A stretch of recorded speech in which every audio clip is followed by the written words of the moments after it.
Assalamualaikum warahmatullahi wabarakatuh.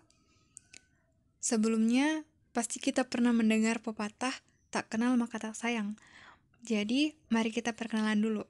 Perkenalkan, kami dari Setiamkop Makassar, jurusan S1 Manajemen, kelas C pagi semester 3.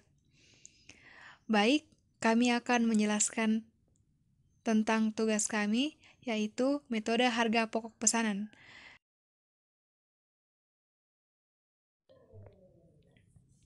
Teori dan definisi metode harga pokok pesanan merupakan suatu metode atau cara pengumpulan biaya produksi untuk menentukan harga pokok produk pada perusahaan yang menghasilkan produk yang berdasarkan dengan jumlah pesanan yang ada, dengan cara membagi total biaya produksi untuk pesanan tersebut dengan jumlah satuan produk dalam pesanan yang bersangkutan.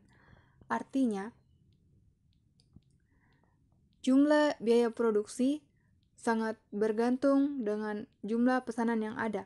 Pada pengumpulan harga pokok pesanan, di mana biaya yang dikumpulkan untuk setiap pesanan, kontrak, ataupun jasa secara terpisah dan setiap pesanan dapat dipisahkan identitasnya.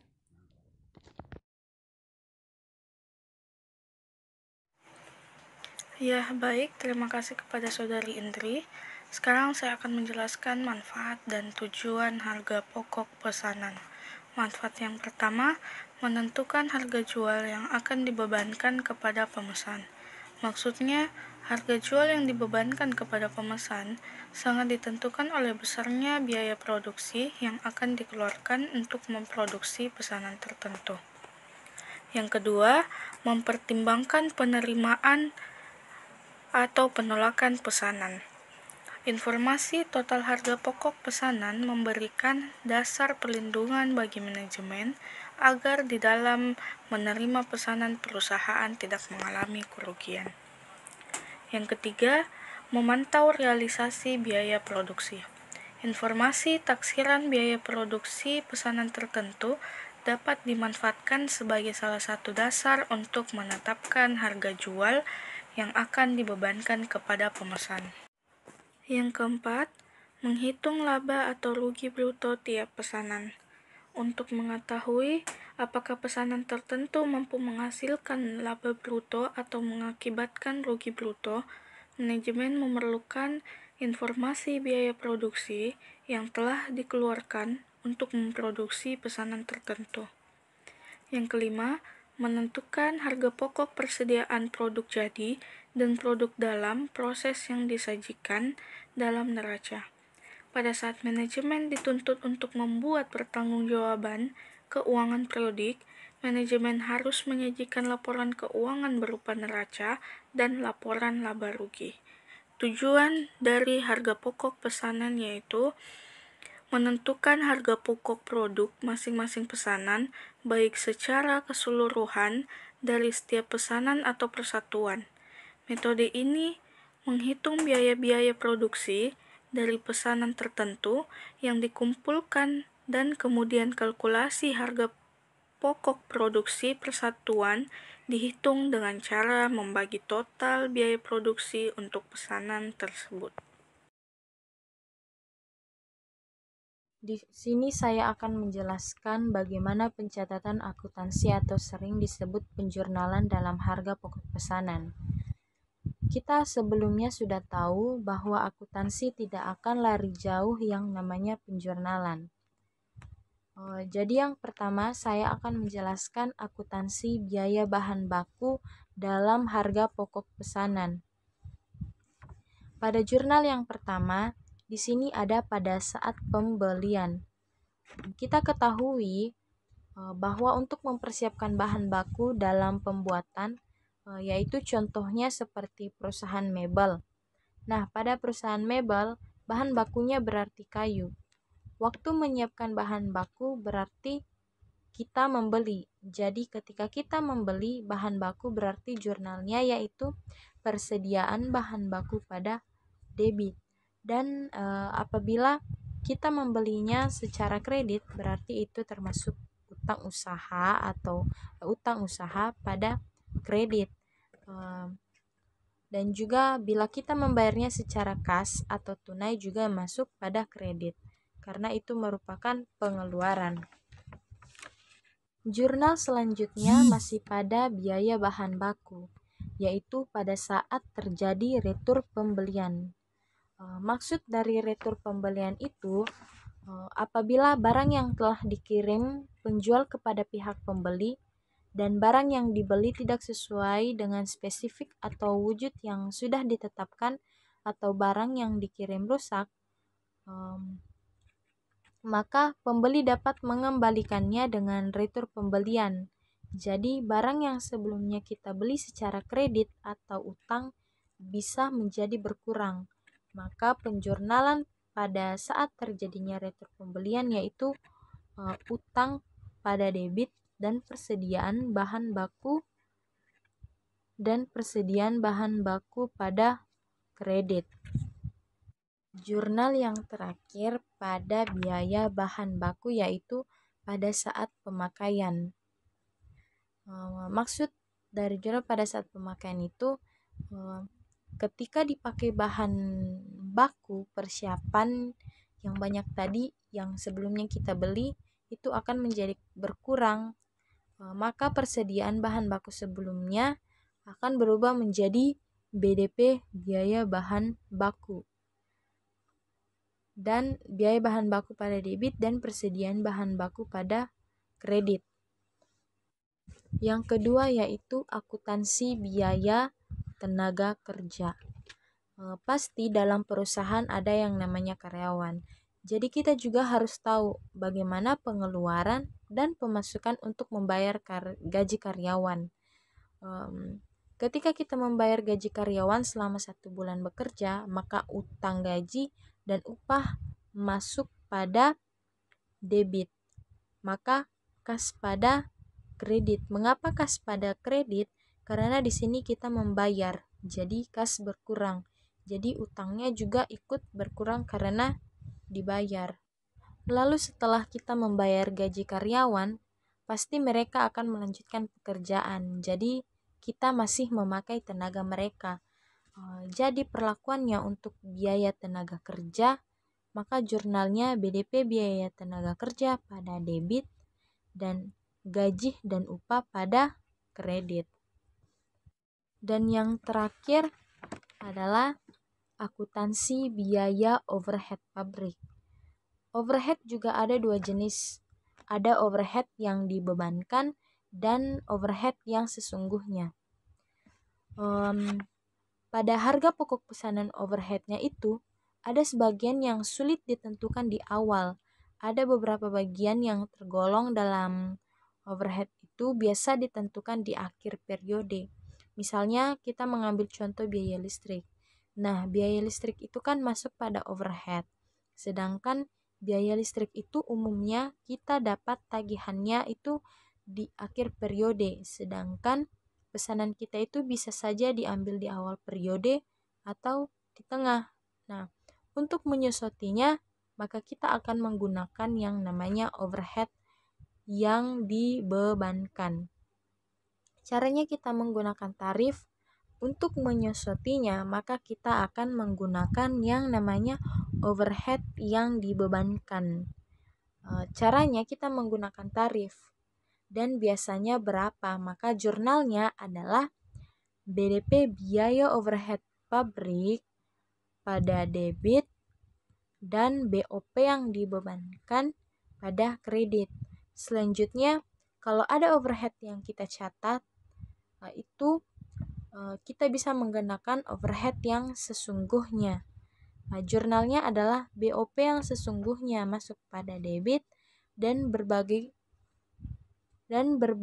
rekening di kredit masuk pada kredit.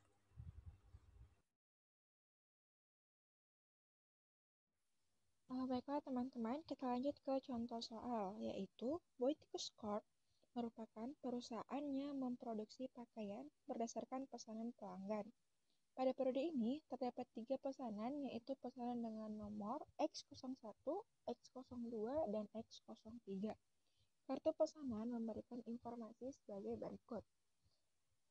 bahan baku pada X01 sebesar 15 unit dengan tenaga kerja 35 jam kerja, dan X02 memiliki bahan baku sebesar 40 unit dengan tenaga kerja 70 jam kerja, dan X03 memiliki bahan baku sebesar 30 unit dengan tenaga kerja 50 jam kerja. Dan status produksi pada X01 dan X02 adalah selesai, dan X03 dalam bentuk WIP atau Work in Process. Informasi lainnya, harga bahan baku sebesar 200.000 per unit dan total pembelian sebanyak 150 unit. Upah tenaga kerja sebesar 20.000 per jam. Pembebanan BOP adalah 150% dari biaya bahan baku. Total biaya overhead pabrik aktual sebesar 22 juta. Pesanan nomor 0X01 dan X02 diserahkan kepada pelanggan dengan margin 50%. Dan yang diminta adalah hitunglah harga pokok produksi untuk tiap pesanan. Kedua, laba dari produk tersebut. Ketiga, yang dialami perusahaan entah over atau under pembebanan biaya overhead pabrik. Dan yang keempat, buatlah jurnal. Nah, pertama-tama untuk lebih memudahkan kita buat tabel seperti ini ya guys.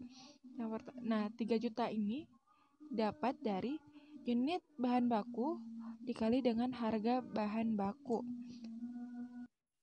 Oke guys, ini rumus sederhananya ya untuk dapatin 3 juta pada X01 itu dengan cara 15 unit dikali 200.000 sama dengan 3 juta. Next lanjut, untuk mencari biaya tenaga kerja, di sini ada 700.000. Caranya itu tenaga kerja dikali harga tenaga kerja, yaitu 35 jam dikali 20.000 sama dengan 700.000. Nah, next kita cari BOP yang dibebankan. Di sini ada 4.500.000 ya. Nah, cara dapatin 4.500.000 ini dengan cara biaya bahan baku dikali pembebanan BOP yaitu 150%. Nah, itu dengan cara 3 juta dikali 150% sama dengan 4.500.000. Nah, untuk mencari X02 dan X03, caranya sama ya guys, dengan mencari nilai atau harga pada X01 tadi. Nah, kita lanjut ke slide berikutnya ya guys, yaitu harga pokok produksi tiap pesanan. Nah, caranya tuh kalian tinggal jumlahin aja atau totalin aja dari biaya bahan baku sampai BOP yang dibebankan tiap pesanannya guys.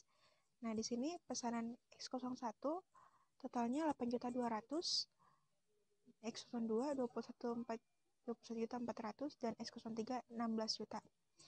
Nah, di sini harga pokok produksinya itu hanya dua, yaitu X01 dan X02. Kenapa? Karena pada soal tadi status produksi pada X01 dan X02 itu bentuknya udah selesai, sedangkan X03 itu dia masih bentuk WIP atau work in process. Jadi di sini kita hanya bisa perkirain harganya aja, yaitu sebesar 16 juta. Nah, lanjut ya guys, kita ke laba, mencari laba. Nah, cara mencari labanya itu kalian tinggal kalikan HPP dikali 150%. Nah, 150% ini didapat dari 100% ditambah 50% dari margin. Nah, ditambahin 100 supaya kalian bisa dapat untung 50%-nya itu. Nah, setelah itu kalian tinggal kali aja 8.200.000 dikali 150% sama dengan 12.300.000 dan dikurangi oleh HPP 8.200.000. Nah, hasil labanya yaitu 4.100.000. Untuk pesanan yang kedua yaitu X02 yaitu 21.400.000 dikali 150%, hasilnya 32.100.000 dikurang oleh HPP yaitu 21.400.000. Hasil labanya yaitu 10.700.000 dan total labanya adalah 14.800.000. Nah, di sini ada pembebanan biaya overhead pabrik yaitu BOP 01 4.500.000, BOP X02 12 juta, X03 9 juta, totalnya adalah 25.500.000 dan dikurang oleh overhead pabrik aktual yaitu 22 juta, hasilnya 3.500.000. Nah, di sini keterangannya dia over ya guys. Nih, over karena biaya OPA-nya itu lebih kecil dibandingkan budget BOP-nya gitu atau budget dari perusahaannya. gitu. Tapi kalau dia under, budget BOP-nya itu lebih kecil dibandingkan aktualnya. Nah gitu ya guys. Terus kita lanjut ke jurnal ya guys. Ini ya, jurnal itu untuk A, jurnal untuk mencatat biaya produksi, jurnal pencatatan biaya produksi pesanan X01, jurnal mencatat biaya bahan baku yaitu barang dalam proses, BBB pesanan X01 didebit sebesar 3 juta dan persediaan bahan baku dikredit sebesar 3 juta. Jurnal untuk mencatat biaya tenaga kerja yaitu barang dalam proses sampai biaya tenaga kerja pesanan X01 sebesar 700.000 didebit, gaji dan upah sebesar 700.000 dikredit. Jurnal untuk mencatat biaya overhead pabrik barang dalam proses sampai BOP pesanan X01 sebesar 4.500.000 didebit, berbagai rekening yang dikredit sebesar 4.500.000 dikredit. Nah, untuk bagian B, jurnal pencatatan biaya produksi pesanan X02. Jurnal mencatat biaya bahan baku barang dalam proses sampai biaya bahan baku pesanan X02 sebesar 8 juta didebit, persediaan bahan baku sebesar 8 juta dikredit. Jurnal untuk mencatat biaya tenaga kerja barang dalam proses sampai biaya tenaga kerja pesanan X02 sebesar 1.400.000 didebit, gaji dan upah sebesar 1.400.000 dikredit. Nah, jurnal untuk mencatat biaya overhead pabrik barang dalam proses sampai BOP pesanan X02 sebesar 12 juta didebit, berbagai rekening yang dikredit sebesar 12 juta dikredit. Mungkin hanya itu yang dapat kami sampaikan. Segala kebenaran datangnya dari Allah Subhanahu wa Ta'ala. Segala kesalahan datangnya dari diri kami pribadi sebagai insan yang dhaif dan tak luput dari kesalahan. Sekian dan terima kasih. Wabillahi taufiq wal hidayah. Wassalamualaikum warahmatullahi wabarakatuh.